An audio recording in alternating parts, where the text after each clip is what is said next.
বলছো মা?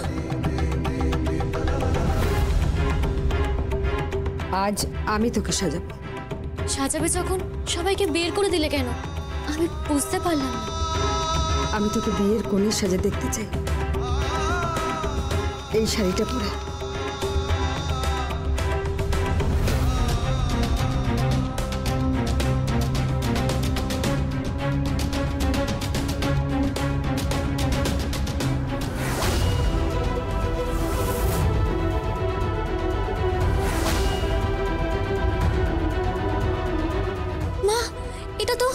এটা তো মা শহরে অনুষ্ঠানে যাওয়ার কথা, ওই আঁচল মুখার্জি। চুপ,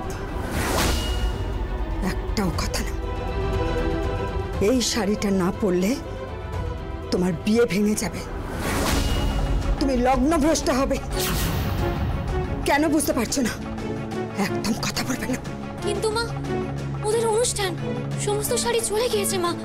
এই শাড়িটা চুরি করেছে, আমি চুরি করেছি, বুঝতে পেরেছিস? চুপ কর, একদম চুপ কর। মা, তুমি কি বলছো মা? চুপ,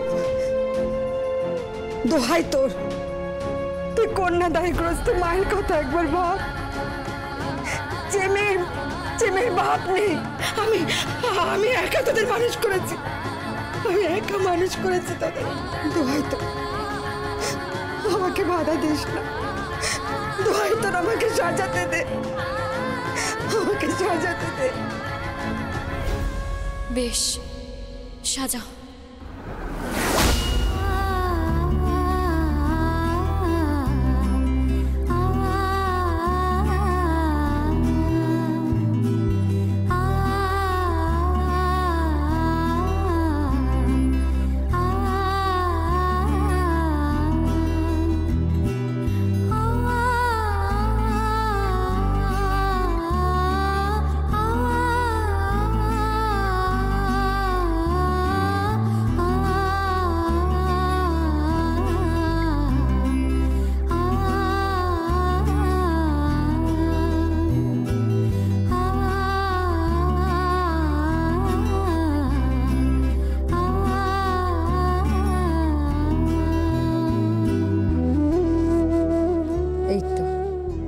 এবারে সুন্দর লাগছে।